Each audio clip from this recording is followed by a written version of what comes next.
여러분들 한 주간도 잘 보내셨지요? 이제 청소년 육성제도는 이제 13장 소년법 이제 오늘로서 강의가 이제 마지막 진행이 되고요. 이제 강의가 끝나면 여러분들 기말고사만 제출하면 또 한 학기가 이제 마무리됩니다. 여러분들 2학기 또 여러 가지 바쁘고 분주한 가운데 또 한 학기 동안 강의 듣냐고 수고 많으셨습니다.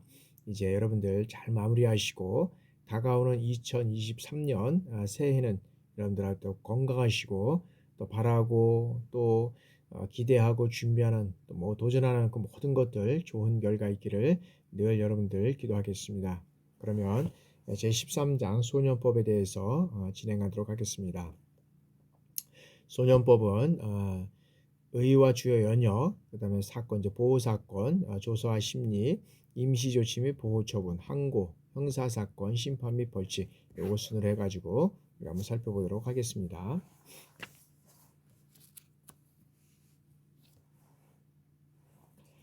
자, 소년법의 의의입니다. 소년법은 자, 반사회성이 있는 이 소년의 환경 조정과 그다음에 품행 교정, 이 품행 교정을 위한 보호 처분 등에 필요한 조치를 하고 자, 형사 처분에 관한 이 특별 조치를 함으로써 소년이 건전하게 성장하도록 돕는 것을 목적으로 한다라고 이제 일주의 목적으로 되어 있습니다. 그래서 이 소년법은 실적으로 보면 어떻게 하든지 이 환경 조정과 품행 교정을 통해서 보호 처분에 필요한 조치를 하고 형사 처분에 관한 특별 조치를 함으로써 소년이 건강하고 건전하게 성장할 수 있는 것을 돕는다. 그러니까 어떤 면에서 보면은 형사 처벌 때 보면은 이제 다음에 이제 한번 말씀을 드리겠지만 여러 가지 어떤 그런 이분들을 실질적으로 여러 가지 어떤 그 형사 처분을 통해서 어떤 법에 대한 어떤 처벌을 받게 하는 것이 아니라 여러분들이 하여튼 이런 그 조정을 하는 품행을 조정을 하고 그래서 이 청소년들이 건전하게 성장할 수 있도록 돕는 것을 목적으로 한다라고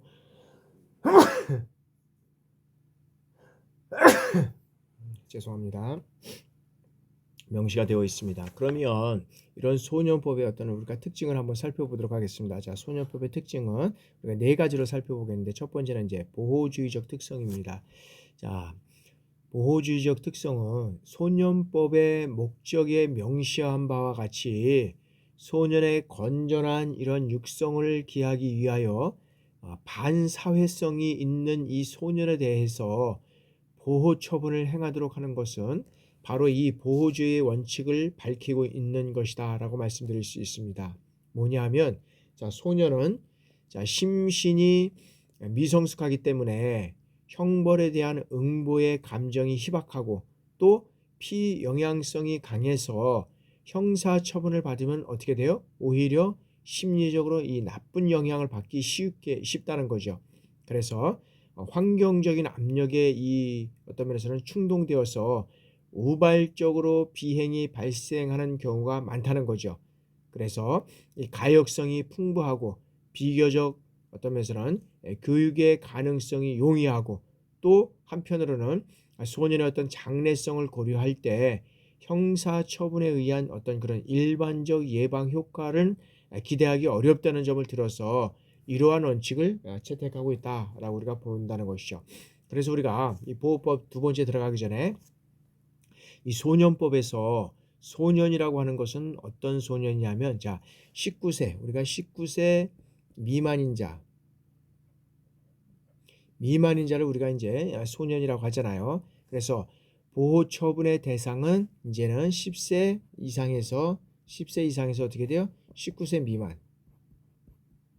미만자를 이제 보호 처분을 하게 되고 그러면 보호자란 뭐냐? 자, 법률상 감호 교육을 할 의무가 있는 자 또는 현재 감호하는 자를 우리가 이제 보호자라 얘기를 한다라고 말씀드릴 수 있습니다. 그러면 자, 현행 이 소년법은 자, 개선과 교회의 방점을 둬서 어떤 개선과 여기는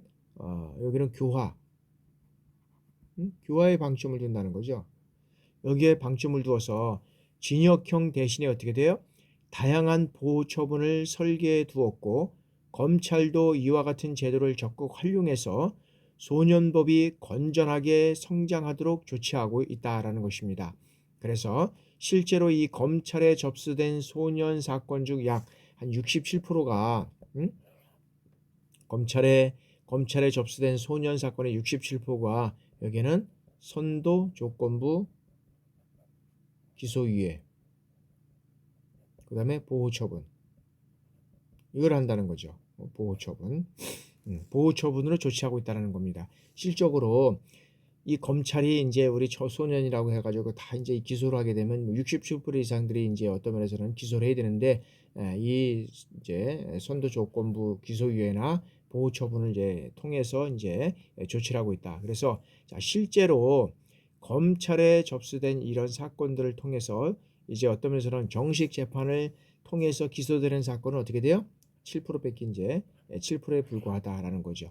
그래서 여기에서 이제 그 동부지검에 이제 거기에서 이제 이런 어떤 그런 기소유예 사건을 이제 우리가 자료를 받아서 이제 이런 내용들을 한번 살펴본 건데, 자, 7%라고 하면 실적으로 어떤 면에서는 뭐 소년법에 대해서는 아무것도 없으면 좋겠지만 67%에서 이제 7% 정도만 정말로 도저히 이 소년원이지만 이 학생들에 대해서는 안 되겠다라고 해서 이제 기소를 이제 넘긴 하고, 그다음에 이제 60% 정도는 기소유예나 보호처분을 통해서 이제 이루어간다라고 이제 명시가 되는 거죠.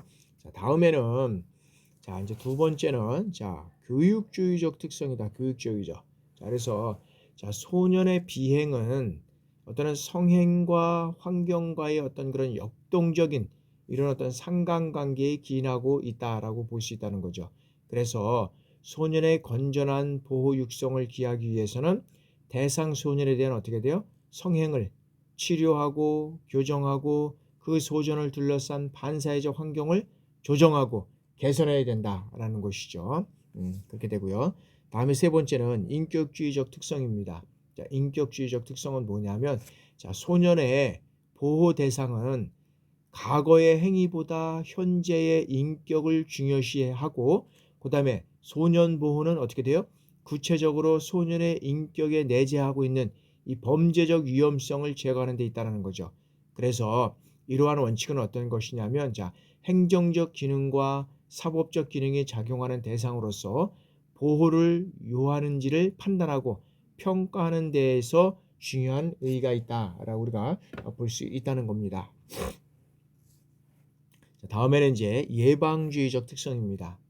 자, 소년 보호는 자, 범죄 소년뿐만 아니라 장래의 죄를 범할 우려가 있는 이른바 우범소년, 우범소년,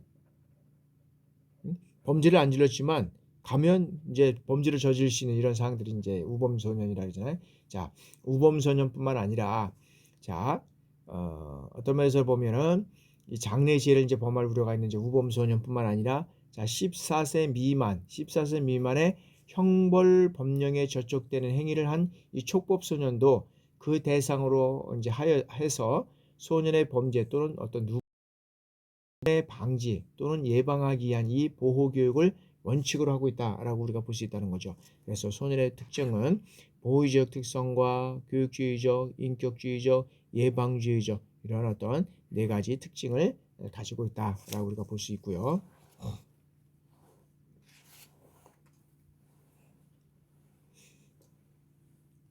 그래서 이렇게 소년법의 의의를 우리가 한번 살펴보면, 자, 소년법은 자, 청소년 범죄라든지 이 비행에 대해서 그동안 어떤 법률을 적용한 처벌보다는 이 교정과 어떻게 돼요? 복지 서비스 제공을 확대해서 청소년의 문제의 어떤 예방과 육성을 목적으로 하고 있다. 그러니까 청소년의 범죄는 우리가 그 이제 처음에서 이렇게 뭐 예를 들어서 우리가 정말 어떤 면에서 보면 청소년이 저런 범죄를 저질렀을까 하는 경우도 있을 수 있겠지만, 그러나 그런 경우가 아니면 여러 가지 어떤 그런 법률로 어떤 적용을 처벌을 한다는 그것보다는 어떤 교정을 통해서 사회적 복지 서비스를 확대하고, 문제는 뭐냐 하면 예방과 육성이라는 거죠. 이게 상당히 중요하다는 거예요. 그래서 아까 청소년의 특징은 우리가 여러 가지 어떤 교육적 특징도 있었잖아요. 그 계속적으로 여러 가지 어떤 보호주의, 교육적, 인격주의, 예방주의적 이런 것들을 지속적으로 우리 청소년들에게 주입하지 않으면 안 되는 그러한 사항이 있다는 거죠. 그래서 그런 쪽으로 진행을 하고 있고요. 그리고 자, 이는 뭐냐면 자, 청소년기의 발달적 특성을 고려하여 적용한다는 점에서 자, 청소년 문제에 대한 어떤 새로운 사회적 시각, 이런 새로운 사회적 시각을 형성하는데 이 영향을 미치고 있다라고 우리가 볼 수 있다는 거죠. 그래서 우리가 이제 청소년법의 하여튼의 의의는 뭐냐면 법적인 법률을 우리가 청소년들을 법률을 적용해서 처벌하기보다는 교정과 이런 어떤 사회적 복지 서비스를 제공하는 확대하고 그리고 또 예방과 육성 이런 쪽에 이제 영향을 두고 있다라고 이제 중점을 두고 있다라고 우리가 보시면 되죠.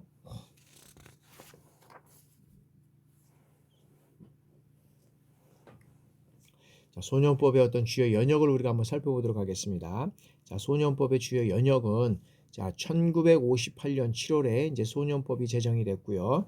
소년법이 제정됐고 그다음에 63년 7월달에 자, 가정법원의 발족을 이제 통해서 이제 1963년 10월 1일에 이제 여기에 이제 가정법원의 발족을 통해서 이제 계기가 되었다라고 이제 볼 수 있습니다. 그러면 이 가정법원의 발족이 됐는데 왜 이 청소년의 어떤 소년법이 이 가정법원의 발족을 통해서 어떤 계기가 되었냐라고 우리가 보면 자, 이 가정법원이라는 것은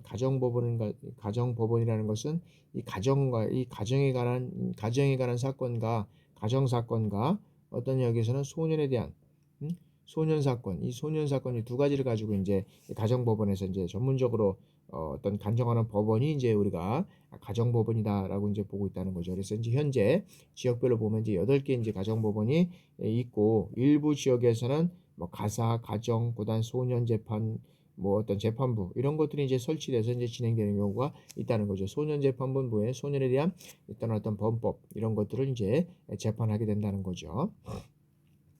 그래서 자, 이제 소년 보호를 교육적이고 과학적으로 발전시켜서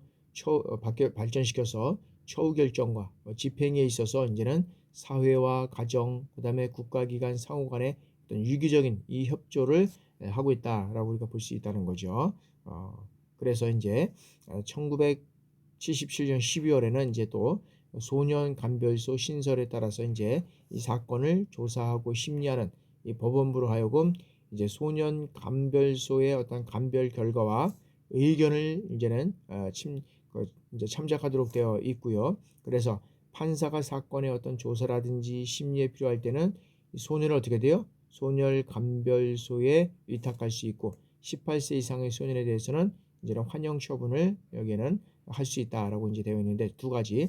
자, 소년 감별소. 이 소년 감별소라는 것은 어떤 것이냐면 자, 소년을 위한 시설입니다. 그죠? 소년을 위한 시설. 그래서 가정법원으로부터 관찰이나 보호, 그다음에 어떤 조치 대상으로서 송치된 이 소년을 수용해서 교정이나 교육을 시키는 이런 어떤 장소가 소년 감별소다라고 우리가 볼 수 있고요. 그다음에 이제 우리가 쭉 해서 읽어봤는데 여기 때는 환영 처분을 할 수 있다라고 볼 수 있는데 환영 처분이 뭐냐? 그러면 자, 일정한 형의 집행 대신에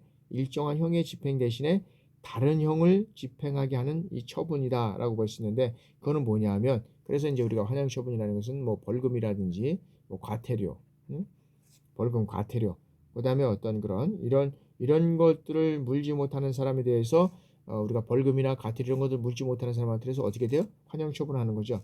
여기에서는 노역장에서 이 노역장에서 위치하는 어떤 처분, 노역장에서 일을 할 수 있게끔 이제 처분하는 거죠. 사실 뭐 벌금도 없다, 과태료를 못 낸다 이렇게 때는 뭐 노역장에서 이제 그 위치하도록 그런 처분을 하는 것이 이제 환형 처분이다라고 우리가 보시면 되고요. 그다음에 이제 1988년 12월에 자, 비행 소년에 대한 이 효율적 어떤 교화를 위해서 보호 처분을 다양하고 보호 관찰 제도를 활성화해서 이제는 소년 심판 절차에 진술 거부권을 공지하고 그다음에 적법 절차를 보장하고 그다음에 현행 규정의 운영상 나타난 어떤 소년 사건의 이 처리 절차상의 미비점을 정비하고 보완했다라고 볼 수 있다는 거죠. 그래서 여기에서는 이제 보호 관찰 제도를 활성화한다. 그런 거 보호 관찰 제도를 어떻게 활성화하느냐? 여기에서 보면 뭐 사회 봉사라든지 뭐 수강 및 갱생 보호, 이런 것들을 어떻게 돼요?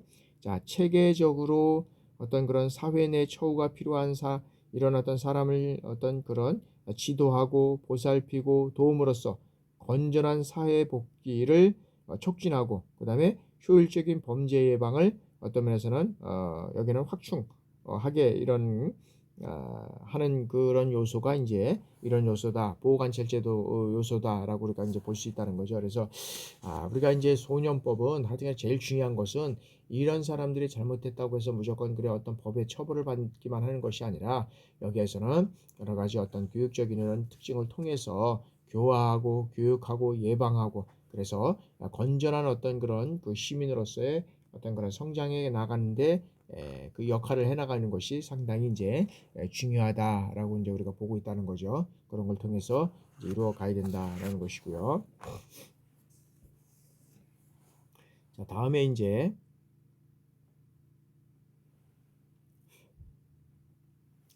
소년법의 주요 연역을 우리가 이제 계속 보면 2007년도 12월에는 청소년 재범률의 어떤 높은 수준과 그다음에 범죄의 흉포화, 그다음에 처벌 위주의 교화, 그다음에 선도 중심으로 어떤 그런 소년 사업 체계를 이제 개편하게 되는 거죠.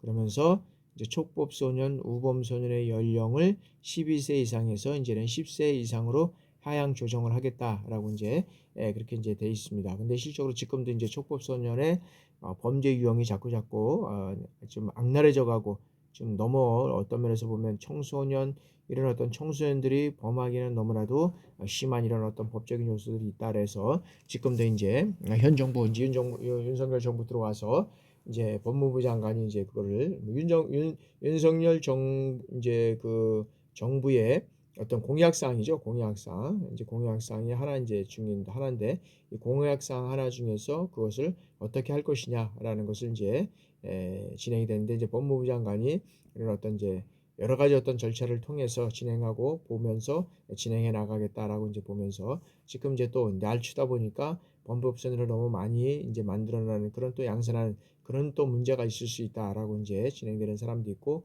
뭐 이제 그런 사람 뺄 사람 예를 들어서 뺄 사람 빼고 이제 진행해야 된다 뭐 이런 요소도 있고요. 그래서 실제로 어떤 게 답인지 모르겠지만 그러나 하여튼간에 우리가 이제 이 촉법소년의 어떤 그런 범죄 유형이 날로 어떤 면에서 보면 더 다양화되고 있고 그다음에 더 악한 이런 것들로 진행되고 있기 때문에 보완은 좀 필요한 것 같다라고 봅니다. 그래서 어떻게 진행될지는 좀 봐야 되지만 그래서 강력하게 무슨 어떤 뭐 예를 들어 강간이라는 성범죄 뭐 이런 것들이 있잖아요. 성범죄 등 뭐 강간 등 뭐 이런 이 젊은 그 청소년들이 이렇게 진행을 하고 있다는 거죠. 그래서 뭐 이런 것들 그다음에 그 가정을 깨는 어떤 요소들 뭐 이런 것들 같은 간에 그런 것들은 저는 하여튼간에 중범위를 좀 잘 다스려야 된다라고 이제 이렇게 보는데 그런 것들을 좀 한번 좀 보완하고 숙지해서 현 정부에서 좋은 어떤 정책들이 진행이 나갈 수 있으면 좋겠다라는 생각을 해봅니다. 자, 2014년도 12월에는 보호자 특별교육명령 이행률을 높여서 입법 목적을 더욱 효과적으로 달성할 수 있도록 보호자 특별교육 명령 불이행 시 이제 과태료 금액을 상향했다.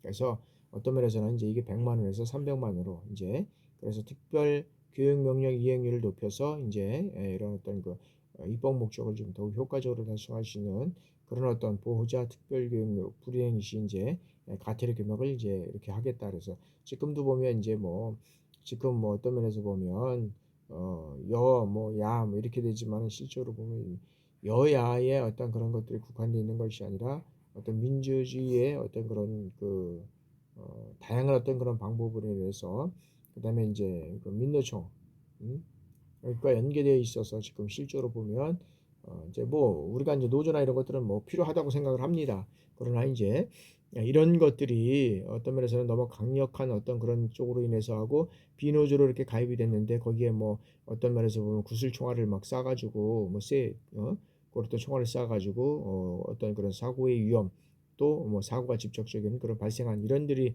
이제 있다고 하면 이건 또 안 되잖아요. 그래서 우리가 건전한 어떤 그런 노조의 상황을 이끌어가고 거기에 따른 것은 우리가 존중해 주되 그러나 이런 사건들이 계속적으로 진행되면 안 되겠다라고 해서 이제 과태료 금액을 이렇게 상향 조정하고 있고 그다음에 지금도 이제 보면 뭐 예를 들어서 여러 가지 화물 그런 그 화물 노조 차량, 화물 차량 뭐 이런 것들이 이제 지금 계속적으로 불법을 하고 어떤 불법 파업을 하고 있는 이제 그런 요소들 때문에 지금 이제 어려움을 당하고 있는데 이제 하루속히 빨리 이런 모든 것들이 좀 정리가 돼서 정상적으로 진행됐으면 좋겠다는 생각을 한번 해봅니다.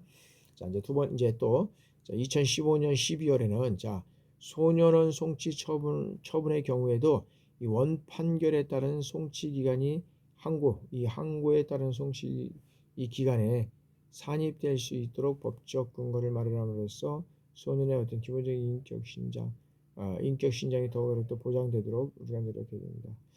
그래서 여기에서는 이제 어떤 소년원 송치 처분의 경우에도 이거 이제 원 판결에 따른 어떤 송치 기간에서 항고에 따른 송치 기간이 삽입되도록 이제 법적 어떤 근거를 마련해서 기본적인 어떤 청소년들의 어떤 인격을 보장해 주시도록 우리가 이제 그런 것들을 이루어 가야 된다라고 이제 바라보고 있고요.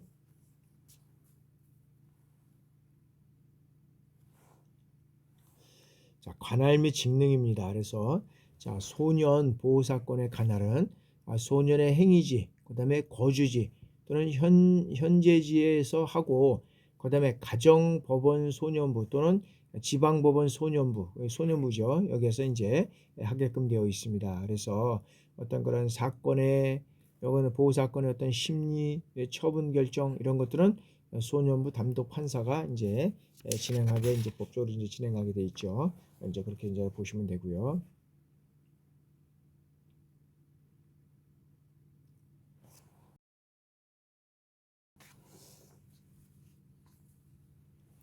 다음에는 이제 보호의 대상과 송치의 이제 통고입니다. 그래서 자 소년은 소년부의 보호 사건으로 이제 심리를 하게 돼 있는데 이제 어느 하나를 이제 우리가 봤을 때 이제 여기서는 반드시 이제 해당하는 경우에 이제 그 송치나 통고를 해야 된다. 죄를 범한 소년, 이제 범죄 소년, 그다음에 형벌 법령에 저촉되는 행위는 10세 이상 14세 미만인 청년이 촉법 소년이죠.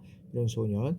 그다음에 다음에 해당하는 사유가 있고 그의 성격이나 환경에 비추어 앞으로 형벌 법령에 저촉되는 행위를 할 우려가 있는 경우 이런 우려가 있는 10세 이상인 그런 어떤 이제 우범소년을 우리가 이제 얘기를 할 수 있다. 우범소년. 그래서 자, 집단적으로 몰려다니며 주위 사람들에게 불안감을 조성하는 어떤 그런 성벽이 있는 것, 그 다음에 정당한 이유 없이 가출하는 것, 그 다음에 술을 마시고 소란을 피우거나 위에 이 환경에 접하는 그런 어떤 그 성벽이 있는 것, 이런 것들은 이제 어떤 소년부의 보호 사건들의 이제 심리를 이제 하게끔 돼 있죠. 자, 그렇다 그러면 자, 여기에는 이제 그런 그 어떤 그 이제 다음에 이제 한번 보면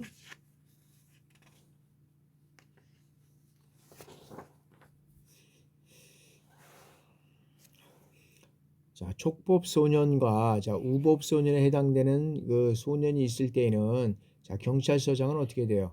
자, 직접 관할 소년부에 이제 송치해야 하고 자, 보호의 대상 중 어느 하나에 해당되는 소년을 발견한 보호자 또는 학교라든지 사회복리시설 그다음에 보호관찰설 이런 것들을 포함한 어떤 이름을 관할부에 통과할 수 있다라고 우리가 명시되어 있습니다. 그래서 이런 것들은 어떤 면에서 보면 자, 소년 보호 사건을 송치하는 경우에는 자, 송치서에 사건 본인의 어떤 그런 뭐 주거라든지 그다음에 성명, 그다음에 생년, 월일, 그다음에 및 어떤 그런 행위 개요,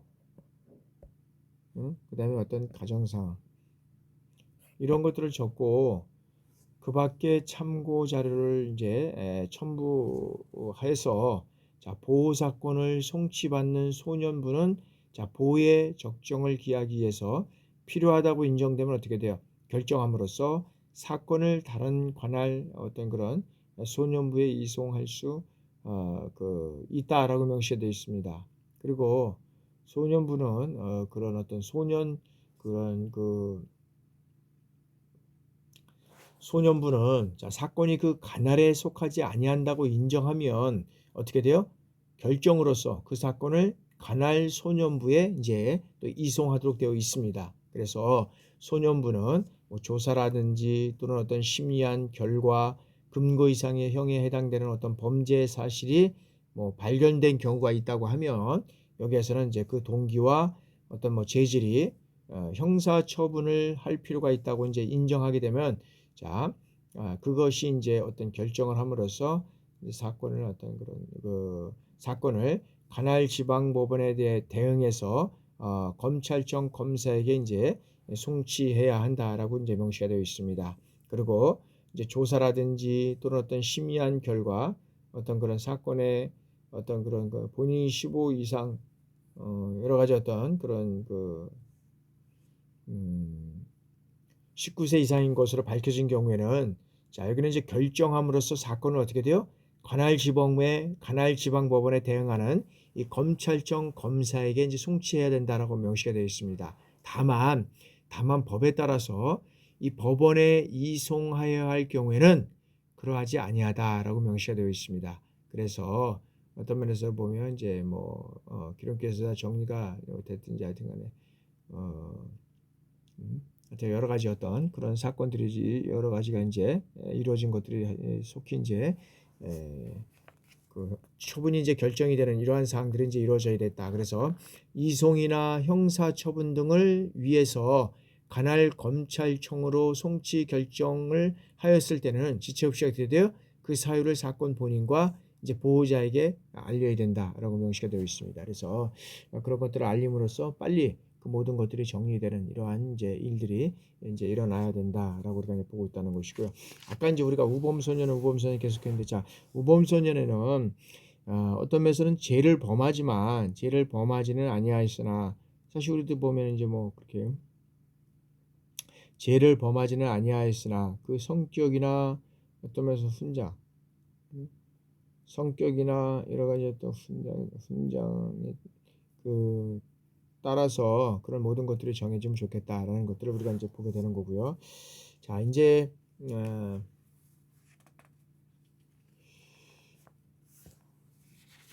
자, 다음에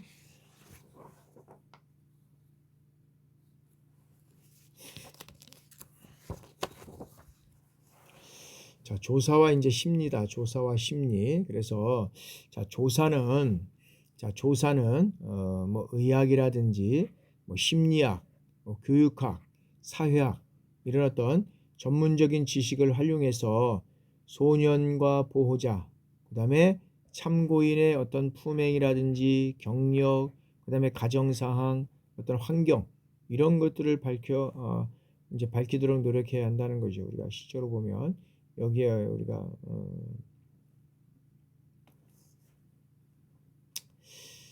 자, 다음에는 이제 자, 소년부 또는 어떤 조사관이 자, 범죄 사실에 관해서 소년을 조사할 때는 자, 미리 소년에게 어떻게 돼요? 불리한 진술을 거부할 수 있음을 알려야 한다. 그러니까 우리가 뭐냐면 자, 소년들에게 여러 가지 어떤 그런 진술을 듣고 그다음에 어떤 그런 것들을 이제 그 기본적으로 이제 그 범죄 사실 이제 확인서를 이제 쓰잖아요. 그럴 때 이제 이런 것들 불리한 진술을 불리한 진술을 거부할 수 있음을 이제 알려야 한다는 거죠. 그래서 우리가 이제 기본적으로 청소년들이라든지 어른들은 이런 어떤 것들을 뭐 자세히는 잘 모르겠지만 기본적으로 이렇게 있는데 또 어린이 우리 또 이제 그런 사람들이 이런 것들을 했을 때는 하여튼간에 이런 어떤 소년에게 이제 불리한 진술을 거부할 수 있음을 꼭 알려야 된다라는 것이죠. 그래서 자, 이런 그 어떤 소년부 판사는 자, 조사관에게 사건의 어떤 본인이라든지 보호자 또는 참고인의 어떤 신문이라든지 그 밖에 필요한 사항을 조치하도록 여기에서 이제 명할 수 있다는 거죠. 그래서 법제 4조 3항에 따라서 통과된 소년 즉 범죄 소년, 족법 소년 그리고 어떤 우범 소년 이런 것들을 발견한 어떤 보호자 또는 어떤 학교라든지 사회복지시설 어떤 그 사회복리시설 보호관찰소 지소동 이런 어떤 포함해서 장애 어떤 통고를 어떤 심리할 필요가 있을 경우에는 이제 인정하면서 그 사건을 조사해야 된다라고 이제 명시가 되어 있죠. 그런 것들이 이제 상당히 명시가 돼서 이제 조정을 해야 되고요. 그런 것들을 통해서 이루어가야 된다라는 것이고, 자, 이런 소년부는 자, 조사 또는 심리를 할 때 그런 어떤 정신건강의학과의 의사, 그다음에 심리학자, 사회사학과, 그다음에 교육자, 그밖에 어떤 전문가의 어떤 그런 진단, 이런 어떤 그 진단, 그다음에 소년 분류 심사원의 분류 심사 결과와 의견, 그다음에 보호관찰소의 조사 결과와 의견, 이런 것들은 이제 고려해야 된다라고 이제 명시가 되어 있습니다. 그래서 여러 가지 어떤 소년부는 조사관에게 어떤 뭐 사건의 본인이라든지 보호자 또는 참고인의 신분, 그밖에 필요한 조사를 명할 수는 이제 있지만, 실질적으로 소년부의 조사 또는 어떤 우리가 이제 그 여러 가지 사항들을 보면 다 이제 어떤 그런 전문가들이 이제 교육실에 들어갈 수 있고, 그런 측면에서 이제 이런 것들이 이제 조사가 이제 이루어져 가고 있다라고 이제 보고 있다는 것이죠. 다음에는 이제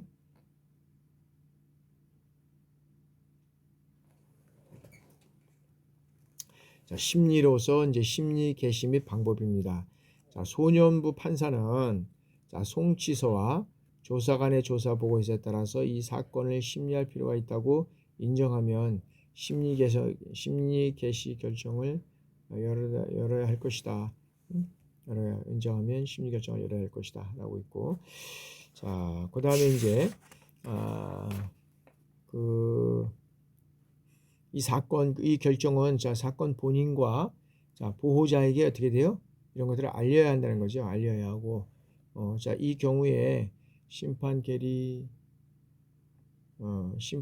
사유의 어떤 요지와 보호주의를 설명할 수 있다는 취지를 이제 아울러서 이제 알려야 된다라는 거죠. 그래서 자, 소년부 판사는 자, 이 심리기를 지정하고 본인과 보호자를 소환해야 하고, 다만 뭐냐면 자, 필요가 없다고 인정할 경우에는 보호자는 소환하지 아니할 수 있다라고 하는 거죠. 실제로 보면 127조에는 보조인이 선정된 경우에는 보조인에게 심리검사를 받았습니다. 이런 어떤 것들을 알려야 한다라고 이제 명시가 되어 있죠. 그래서 자, 이제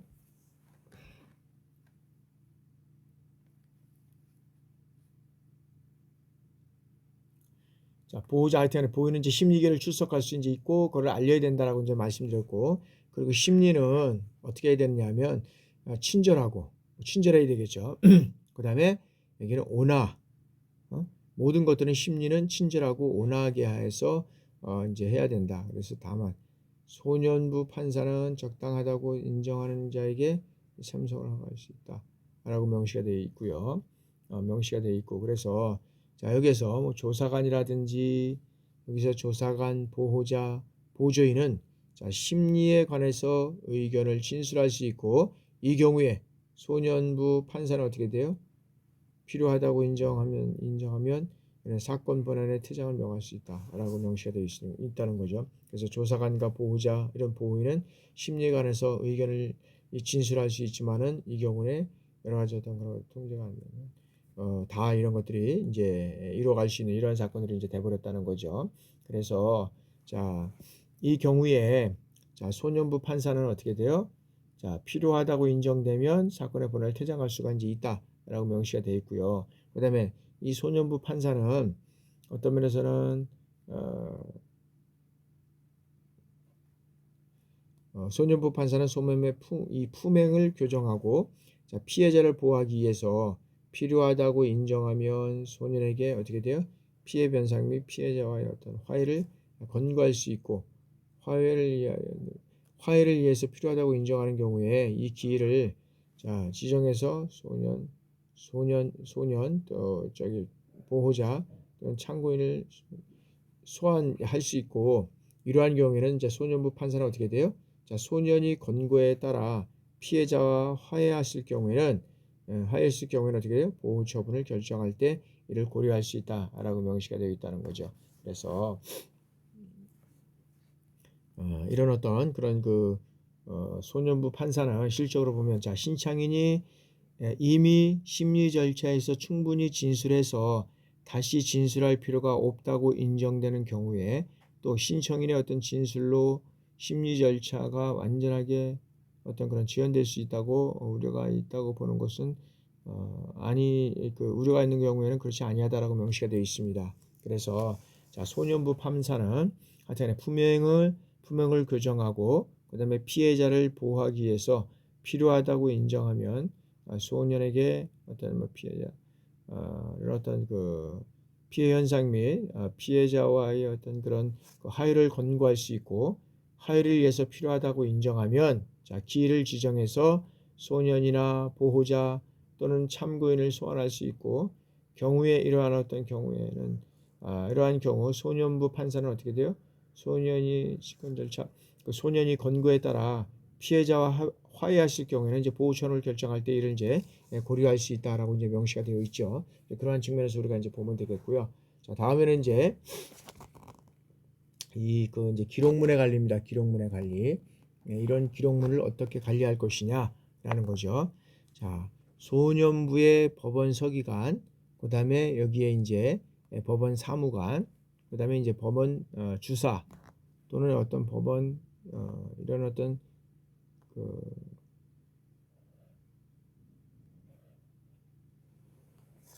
법원 주사본은 자, 보호사건의 조사라든지 심리에 대한 기록을 작성해서 조사 및 심리의 내용과 모든 결정을 명확하게 하고 그 밖에 필요한 사항을 이제 어떤 적어놔야 된다라고 이제 되어 있습니다.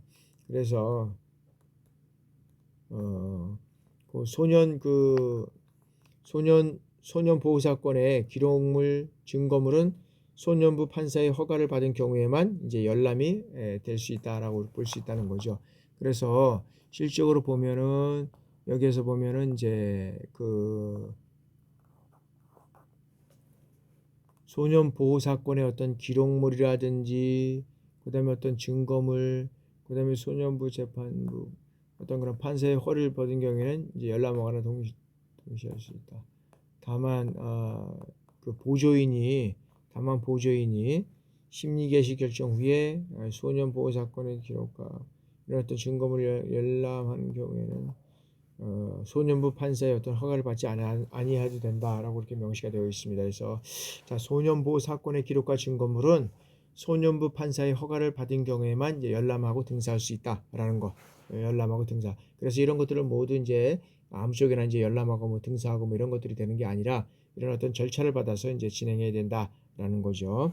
그런 쪽에서 이제 여러분들이 이해해 주시면 되고요.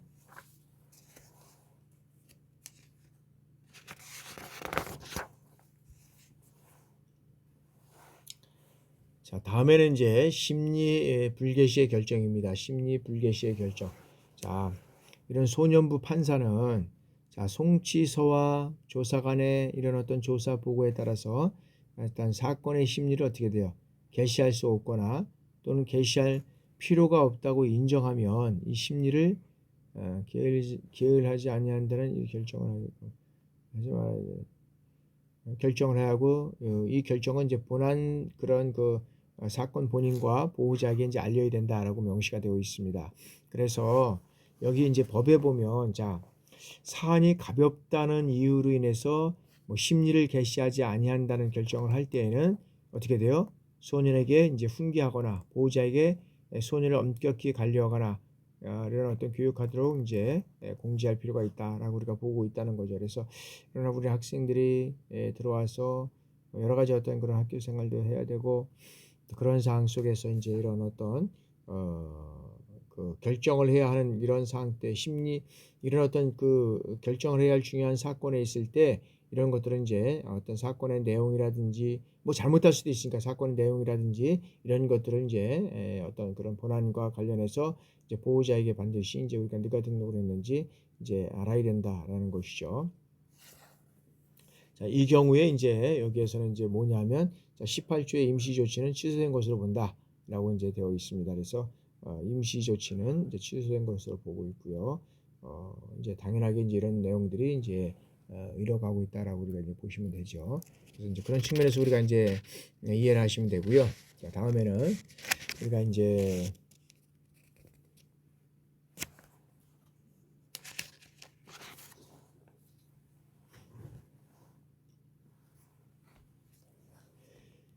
자, 이제 소환 및 이제 동행 영장인데, 소환 및 동행 영장.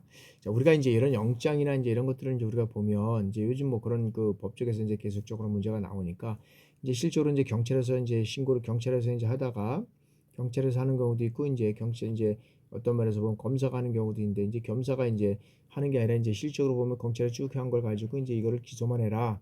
뭐 기소유예를 하는지 요것만 해라 이제 이랬는데 실제로 보면 지금 이제 수사를 어떤 면에서 중요한 수사를 직접적으로 계속적으로 이제 없으니까 검사가 두 분이 이제 이런 것들을 하니까 이제 요거를 좀 진행을 했으면 좋겠다. 그래서 이렇게 경찰을 하게 되면 이제 이게 뭐 검사가 직접 할 수도 있고 요 단계에서 요거를 기소할 것이냐 안 것이냐는 이제 판단을 하게 되죠. 그래서 요게 이제 기소가 만약에 만약에 이제 기소가 안 될 경우도 있고 기소한 경우에는 기소를 한 경우에는 이제 실적으로 보면 이런 내용들을 가지고 이제 뭐 이제 판결을 해야 되겠죠. 이제 그러면 이제 뭐 여기에서 이제 보면 이제 뭐 1심을 통해서 이제 지방법원, 2심 이제 고등법원, 이제 3심은 이제 대법원 이렇게 가서 이제 이게 판단을 하죠. 이제 그런 쪽에서 우리가 이제 이것이 이제 정말로 어떤 면에서 보면 이런 결정을 통해서 우리 어떤 그 청소년들이 정말 이런 법의 테두리만에서만 모든 것들을 법의 어떤 잣대만 돼 가지고 이걸 또 이뤄갈 것이냐, 그렇지 않으면 여러 가지 어떤 다른 것들을 통해서 또 서로가 이뤄갈 것이냐, 뭐 이런 것들을 우리가 이제 보게 되는 거죠. 그래서 여기에서는 이제 자, 이런 소년부 판사는 자, 어떤 사건의 조사라든지 또는 어떤 심리에 필요하다고 인정하면 자, 이 기일을 지정해서 사건 본인과 어떤 보호자 또는 참고인을 소환할 수 있고, 사건 본인이나 보호자가 정당한 사유 없이 어떻게 돼요? 송환에 의하지 아니하면 소년부 판사는 어떻게 돼요? 이 동행영장을 발부할 수 있다라는 거죠. 그래서 법제 13조 제1, 2항에서 왔는데 그 내용은 어떻게 모르겠네. 그래서 이제 그 보호자가 정당한 이유 없이 이제 소환에 응하지 아니하면 소년부 판사나 하여튼간에 동행영장을 발부받을 수 있다. 이제 이렇게 돼 있다는 거죠. 그래서 자, 동행영장에는 뭐 소년이나 보호자의 어떤 그런 성명, 여기는 그다음에 나이, 그다음에 어떤 주거, 그다음에 어떤 행위의 어떤 개요, 그다음에 어떤 인치 이거 하거나, 그다음에 어떤 면에서는 수용할 장소, 그다음에 뭐 유효 기간, 이런 어떤 그런 기간이 지나면 이제는 집행에 이제 착수하지 못함으로 인해서 이제 영장을 반환해야 한다는 이게 취지가 이제 있다는 거죠. 그래서 자, 발부 연월일 등의 이 사항을 적고, 그래서 이제 소년부 판사가 이제 어떻게 돼요? 소년부 이제 판사가 이게 이제 서명날을 하는 거죠. 서명날을 해야 된다는 겁니다. 그게 이제 법에 이제 15조에 있고, 그래서 동행영장은 자, 조사관이 집행하고, 그다음에 소년부 판사는 어떻게 돼요? 이런 어떤 그 소년부 판사는 자, 소년부 법원 서기관이라든지, 그다음에 어떤 법원 사무관, 그다음에 뭐 법원 주사, 그다음에 법원 주사 어떤 보나 보호관찰관 또는 어떤 그 사법경찰 관리에게 이 동행영장을 이제 집행하게 할 수 있다라고 그냥 명시가 되어 있습니다. 그래서 이런 동행영장을 집행하고, 그다음에 지체 없이 어떤 보호자나 그리고 보조인에게 이제 알려야 한다라는 것이죠. 그래서 소년부 판사는 자, 이 사건 본인을 보호하기 위해서 이제 긴급하다고 필요하다고 이제 어떤 긴급 조치가 필요하다고 인정하면 이제 법에 따라서 뭐 소환을 한다든지 뭐 동행영장을 발부해서 할 수 있다든지 뭐 이런 것들을 이제 진행해 가야 된다는 거죠. 이제 그러지 않는다 그러면 여러 가지 어떤 그런 이제 그 소환 및 동행에서 이제 어려움을 가질 수 있다. 그래서 소환 및 동행을 했는데도 불구하고 또 여러 가지 어떤 그런 사건을 통해서 이제 기소하는 뭐 이런 경우에는 또 이제 문제가 다를 수 있다는 거죠. 그런 측면에서 우리가 조금 더 이런 어떤 것들을 좀 보완하면은 참 좋았을 거다라는 생각을 한번 해봅니다. 지금 여러분들이 하여튼간에 자, 다음에는 이제 보조인 선임입니다. 자, 사건 본인이나 자, 보호자는 어떻게 돼요? 자, 소년부 판사의 허가를 받아서 자, 보조인을 선임할 수 있다라고 명시가 되어 있습니다. 그래서 자, 보호자나 이 변호사를 보조인으로 선임하는 경우에는 허가를 받지 않아도 된다. 이제 보호자나 실적인 이제 우리가 이제 청소년을 보호할 수 있는 자니까 이제 뭐 보호자나 보호자를 선임할 수 이제 보조인으로 선임하는 경우에는 이제 허가를 받지 않아도 된다 해서 이제 법으로 명시가 되어 있고요. 그래서 자, 보조인을 선임함에 있어서는 자, 보조인과 연명 날인한 이 서면을 제출해야 된다. 그러니까 서면 제출해야 된다. 자, 이 경우에 자, 변호사가 아닌 사람을 보조인으로 선임할 경우는 어떻게 될까요? 자, 위 서면에 어떤 면에서 보면 소년원과 보조인과의 관계를 어떤 면에서 기재해야 된다라고 우리가 표시했죠. 그래서 자, 이런 어떤 소년부 판사는 자, 보조인이 이런 어떤 심리 절차를 고의로 뭐 지연시킨다든지, 그다음에 이제 이런 심리 진행을 뭐 방해한다든지, 그래서 어떤 소년의 이익에 반하는 행위를 할 우려가 있다고 판단하는 경우에는 어떻게 돼요? 자, 보조인 선임의 허가를 취소할 수 있다라고 보는 겁니다. 그래서 조금 더 우리가 이제 그런 내용들을 이제 어떤 면에서는 이제 허가나 취소 이런 거 할 때도 이제 상당히 이제 그런 내용들을 이제 잘 진행해 나가야 되는 이제 이런 사항 이제 우리가 있다는 거죠. 그래서 이제 그런 것들을 이제 진행해야 되고, 그 다음에 이제 이게 이제 그 뭐냐면 이제 그